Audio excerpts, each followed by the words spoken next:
Content ఎలా చెప్పాలంటే, ఇప్పుడు ఒక మర్డర్ చేయడం వేరు. ఆ!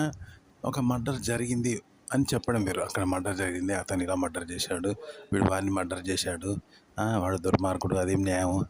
వాడు మంచోడు కాదు. రోజులు దిగజారిపోతున్నాయి అని చెప్పడం వేరు. మనం మర్డర్ చేయడం వేరు కదా! మనం మర్డర్ చేస్తే అది మన పర్సనల్ అనుభవం. మనం మర్డర్ చేయడం అంటే కొట్లాడడం ఎదుటోడితోటి. మనం యాక్షన్‌లో ఉన్నాం.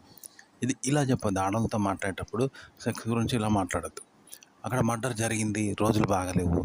మర్డర్ చేసినప్పుడు ధైర్యం ఉండాలి, తెలివి ఉండాలి, చాకచక్యంగా ఉండాలి అనో ఇలా మర్డర్ గురించి చెప్తున్నాం. అది అది ఎట్లా చెప్తామో అలా చెప్పాలి. ఆడవాళ్ళతో అలా మాట్లాడాలి. శృంగారం గురించి, సెక్స్ గురించి, సెక్స్ ఎడ్యుకేషన్ గురించి, మన సెక్స్ ఫీలింగ్స్ గురించి, ఆలోచనల గురించి చెప్పాలి. కానీ ఎట్టి పరిస్థితుల్లో కూడా మన యాక్షన్ జరగొద్దు అనమాట.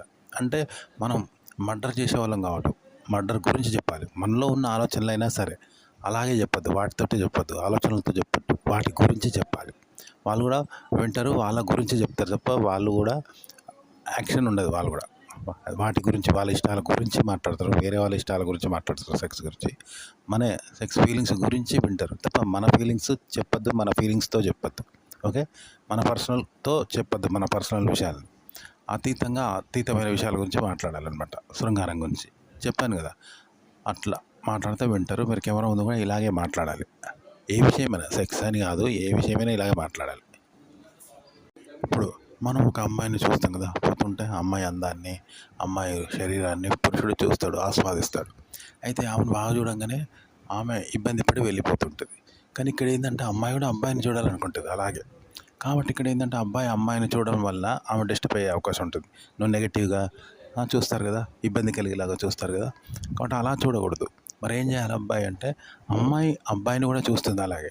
కాబట్టి నువ్వు అమ్మాయిని చూడకుండా ఉంటే తను నిన్ను చూస్తుంది. చూసారా? అయితే దీనివల్ల నీకేం వస్తుంది? ఆ అమ్మాయిని చూడవు నువ్వు, కాబట్టి నీకేం రాదు. పోనీ ఆ అమ్మాయి మనల్ని చూసి ఎంజాయ్ చేస్తుంది, కానీ అది మనకు తెలియదు, మనకేం రాదు కదా అని అనుకుంటావు. కానీ నువ్వు సెలబ్రిటీ కావాలంటే అలాగే చేయాలి. అమ్మాయి నిన్ను చూసుకుంటుంది, నిన్ను ఎంజాయ్ చేస్తుంది. కాబట్టి ఆ అమ్మాయిని నువ్వు చూడకు. అలా నువ్వు పారిపోకు, అక్కడనే ఉంటూ చక్కగా విహరించు. ఆ అమ్మాయి చూసుకుంటుంది, తను ఎంజాయ్ చేస్తుంది, కానీ అది నీకు తెలియదు, నీకేం రాదు. కానీ నువ్వు సెలబ్రిటీ అవుతావు ఆ అమ్మాయి దృష్టిలో. ఇలా చేయాలన్నమాట. ఓకే, కంటెంట్ కూడా ఇలాగే చెప్పండి. మీరు కంటెంట్ చెప్పడం అంటే, ఇప్పుడు ఒక స్త్రీ ఉన్నది. స్త్రీ వల్ల పురుషుడికి కోరికలు కలుగుతాయి, కానీ స్త్రీ కలిగిస్తుంది అని కలిగించడు. మరి ఆమె శరీరాకృతి అనేది ఇప్పుడు రకరకాల భంగిమలు పెడతారు కదా, అవన్నీ కూడా మరో పురుషుడు పెడతాడు. ఎందుకంటే వాడు ఆ విధంగా చూసి ఆ పురుషుడు సెట్ చేస్తాడు. పురుషునికి రెచ్చగొట్టలేక తప్ప స్త్రీకి తెలియదు, స్త్రీ పెట్టదు, ఆమె చేత పెట్టిస్తాడు అన్నట్టు.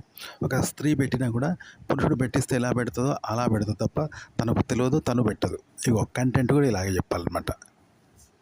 ఒక బ్యాంకు దొంగతనం జరిగింది. పెద్దోళ్ళు ఏం చేస్తారు? బ్యాంకు కన్నం వేసి దొంగతనం చేసి కోట్ల రూపాయలు ఎత్తుకొని పోతారు. వాళ్ళు పెద్దోళ్ళు దొంగలు కన్నం వేసి ఎత్తుకుపోతారు. దొంగ అంటారు, పట్టుకొని కొడతారు. కానీ ఒక చిన్న పిల్లోడు, 3 ఏళ్ళ పిల్లోడు కోటి రూపాయలు పట్టుకొని పోయిందంటే వానికి తెలుసా? కోట్లు అంటే తెలుసా? పైసలు అంటే తెలుసా? వాడిని కూడా దొంగని కొడతారా? పట్టుకొని కొడతారా? కొట్టరు కదా. కంటెంట్ చెప్పేవాడు ఇలా చెప్పాలి, క్రియేట్ చేయడం ఇలాగే చేయాలి, ఇలాగే చెప్పాలి. ఫాంటసీ కూడా ఇలాగే చెప్పాలి కెమెరా ముందు. ఓకే, మన అనుభవంతో మాత్రమే చేయగలిగేవి, ఎలాంటి అనుభవం లేకుండా చేయాలి. సేమ్ అంటే ఉదాహరణకి ఒక పురుషుడు సెక్స్ చేస్తాడు, సెక్స్ చేసినట్టు నటించగలడేమో, కానీ పురుషుడిలాగా వేషం వేసుకొని 100% పురుషులాగానే సెక్స్ చేస్తూ ఉంది ఒక స్త్రీని మగ వేషం వేసుకొని నటిస్తూ ఉంది అనుకుందాం. అది ఎంత కష్టం. స్త్రీకి అనుభవం ఉంటుందా సెక్స్ పురుషులాగా చేసేది? మరి ఆమె అభినయం చేస్తుంది, అనుభవం లేని దాన్ని కూడా అభినయం చేస్తుంది 100% మగాడిలాగా. కంటెంట్ ఇలా చెప్పాలన్నమాట. అనుభవంతో మాత్రమే చేసేది, అనుభవం లేకుండా చేయాలి అలా. అది కంటెంట్ చెప్పే విధానము.